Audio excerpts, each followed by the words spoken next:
નમસ્કાર દર્શક મિત્રો, સ્વાગત છે વિડીયોની અંદર। હવે દર્શક મિત્રો આપણે વાત કરવાની છે કે આપણે મોટરની અંદર ટાટર બળી જાય તો આપણે મોટર કઈ રીતના ચાલુ કરવી। દરેક ખેડૂત મિત્રો છે એ હવે અલગ અલગ પ્રયોગ કરતા હોય છે, એના લીધે મોટર ચાલુ કરતા હોય છે, પણ આપણે એક અલગ ટેકનિકથી અને અલગ રીતના છે એ આપણને ચોટ ન લાગે એ રીતના આપણે એક સરસ મજાનો વિડીયો તમારા સમક્ષ રજૂ કરવાનો છે। તો વિડીયોને લાઈક કરી દો અને ચેનલને સબસ્ક્રાઈબ કરી નાખજો, કેમ કે આપણી ચેનલ છે ને એ ખેતીને લગતી છે અને અલગ અલગ હું પ્રયોગ આપના સુધી પહોંચાડતો રહું છું। તો એક વખત વિડીયોને લાઈક કરી દો, ચેનલને સબસ્ક્રાઈબ કરી નાખજો।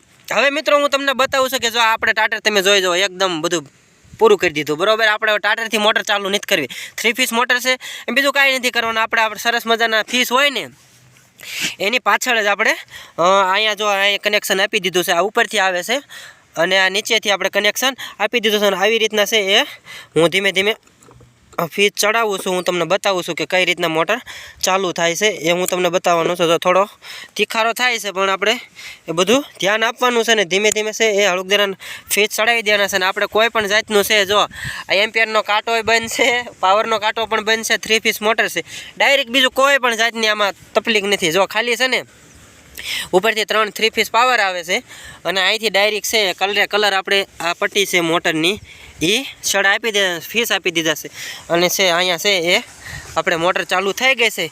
એવી રીતના અમુક સમયે છે એ સમય અને સંજોગના કારણે છે આપણે મોટર ટાટર આપણે સારું કરાવવા માટે જઈ શકતા નથી, તો છે એ આપણે આવી રીતના ખોટા સૂઝ અને મગજનો ઉપયોગ કરી અને આપણે મોટર ચાલુ કરતા હોઈશું। તો મિત્રો વિડીયો સારો લાગે તો વિડીયોને લાઈક કરી દો અને ચેનલને સબસ્ક્રાઈબ કરી નાખજો। ફરી મળીએ ત્યાં સુધી હું આપના સુધી એક ફરીથી ને તો આપણે બતાવી દઉં। આપણે 3 ફીસ છે, ફીસને ઉપરથી આ ઇનપુટ કહેવાય છે અને આપણે ઇંગ્લિશની ભાષામાં કહેવામાં આવે છે આઉટપુટ ઇનપુટ કહેવાય છે અને આઉટપુટ કહેવાય છે। ઇનપુટ એટલે કે પાવરને અંદર આવતો હોય એને ઇનપુટ કહેવામાં આવે છે, ત્યાર પછી આ પાછળના છેડાને છે એને આઉટપુટ કહેવામાં આવે છે। આઉટપુટ હોય ને ત્યાં છે એ આ 3 છેડા કલરના દઈ દેવાના છે, લાલને લાલની જગ્યાએ, પીળો છે પીળાની જગ્યાએ અને બ્લુ છે એને બ્લુની જગ્યાએ, એવી રીતના 3 છેડા દઈ અને પછી બંધ કરવાનું થાય ત્યારે પાછું આપણે એક ખાસ બાબતનું ધ્યાન આપવાનું છે કે સિંગલ ફીસ પાવર આવે ને ત્યારે છે આ ફીસને એ કાઢી લેવાના અને પછી ફરીથી 3 પીસ પાવર આવે ત્યારે ફીસ ચડાવી દો એટલે આપણી મોટર છે રેગ્યુલર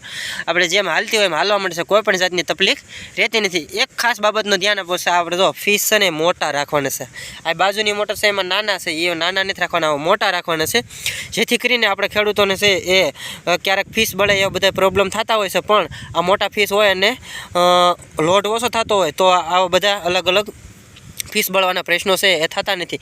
વિડીયો સારો લાગે તો વિડીયોને લાઈક કરી દો, ચેનલને સબસ્ક્રાઈબ કરી નાખજો, કેમ કે આપણે ખેડૂત છીએ અને આપણે ખેતીના જ વિડીયો આપણી ચેનલની અંદર જોવા મળશે। તો ફરી મળીએ નવા વિડીયો સાથે, ત્યાં સુધી આપ સૌ પાસેથી રજા લઉં છું। જય હિન્દ, જય ભારત।